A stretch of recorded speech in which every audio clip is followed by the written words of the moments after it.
ಯಾದಗಿರಿಯಲ್ಲಿ ಅನಿಷ್ಟ ಪದ್ಧತಿ ಇನ್ನೂ ಜೀವಂತ ಆಗಿದೆ. ಗುರುಮಠಕಲ್ ತಾಲೂಕಿನ ಚಿನ್ನಕಾರ ಗ್ರಾಮದಲ್ಲಿ ಸವರ್ಣೀಯರು ದಲಿತರಿಗೆ ಸಾಮಾಜಿಕ ಬಹಿಷ್ಕಾರ ಹಾಕಿದ್ದಾರೆ.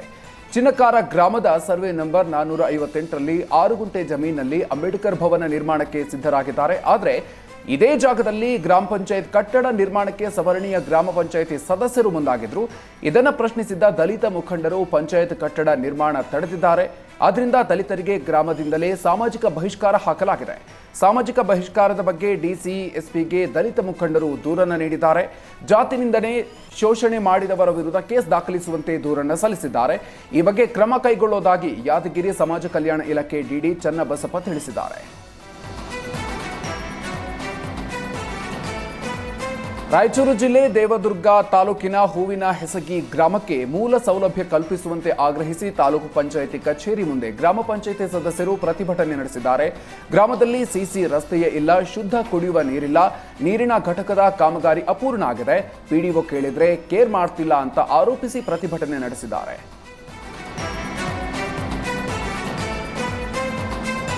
ಮಹಾರಾಷ್ಟ್ರದ ಪಶ್ಚಿಮ ಘಟ್ಟ ಪ್ರದೇಶದಲ್ಲಿ ವರುಣನ ಅಬ್ಬರ ಮುಂದುವರೆದಿದೆ. ಬೆಳಗಾವಿಯ ಚಿಕ್ಕೋಡಿ ಉಪವಿಭಾಗ ವ್ಯಾಪ್ತಿಯಲ್ಲಿ ಪಂಚ ನದಿಗಳು ಆರ್ಭಟಿಸ್ತಾ ಇದೆ.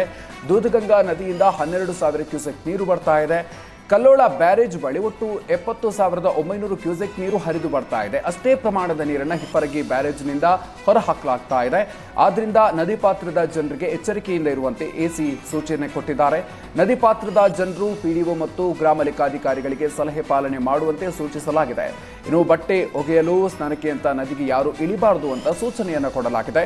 ಮುಂಜಾಗ್ರತಾ ಕ್ರಮ ಕೈಗೊಂಡಿದ್ದೀವಿ ಅಂತ ಉಪವಿಭಾಗಾಧಿಕಾರಿ ಸುಭಾಷ್ ಸಂಪಗಾವಿ ತಿಳಿಸಿದರು.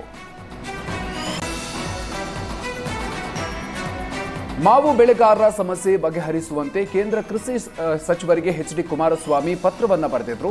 ಎಚ್ಡಿಕೆ ಪತ್ರಕ್ಕೆ ಕೇಂದ್ರ ಕೃಷಿ ಸಚಿವರು ಸ್ಪಂದಿಸಿದ್ದು 2.5 ಲಕ್ಷ ಟನ್ ಮಾವು ಖರೀದಿಗೆ ಕೇಂದ್ರ ಸರ್ಕಾರ ಒಪ್ಪಿಗೆ ಕೊಟ್ಟಿದೆ. ಜೊತೆಗೆ ಪ್ರತಿ ಕ್ವಿಂಟಾಲ್ಗೆ 1,616 ರೂಪಾಯಿ ದರ ನಿಗದಿ ಮಾಡಿದೆ. ಬೆಂಗಳೂರು ನಗರ, ಬೆಂಗಳೂರು ಗ್ರಾಮಾಂತರ, ಕೋಲಾರ, ಚಿಕ್ಕಬಳ್ಳಾಪುರ, ರಾಮನಗರ ಮುಂತಾದ ಜಿಲ್ಲೆಗಳಲ್ಲಿ ಮಾವು ಬೆಳೆಗಾರರು ಸಂಕಷ್ಟದಲ್ಲಿದ್ದರು. ಆದ್ದರಿಂದ ಕೇಂದ್ರ ಕೃಷಿ ಸಚಿವರಿಗೆ ಎಚ್.ಡಿ. ಕುಮಾರಸ್ವಾಮಿ ಪತ್ರವನ್ನು ಬರೆದಿದ್ರು. ಇದಕ್ಕೆ ಸ್ಪಂದಿಸಿದ ಕೃಷಿ ಸಚಿವರು 2.5 ಲಕ್ಷ ಟನ್ ಮಾವು ಖರೀದಿಗೆ ಒಪ್ಪಿಗೆ ಕೊಟ್ಟಿದೆ.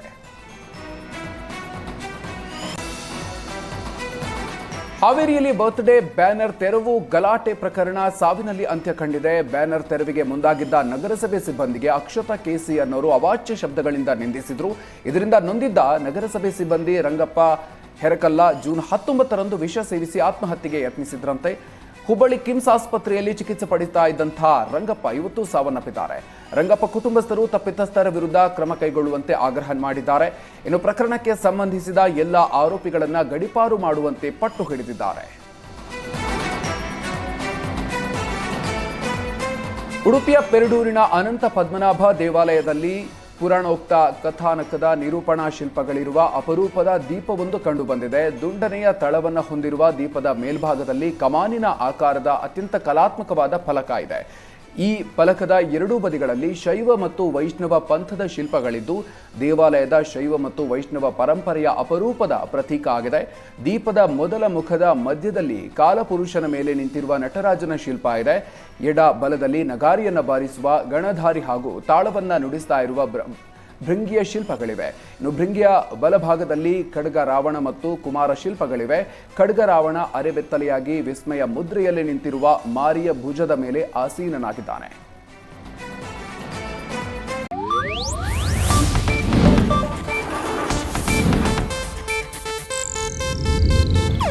ಇದು ಏಷ್ಯಾನೆಟ್ ನ್ಯೂಸ್ ನೆಟ್ವರ್ಕ್ ಪ್ರಸ್ತುತಿ.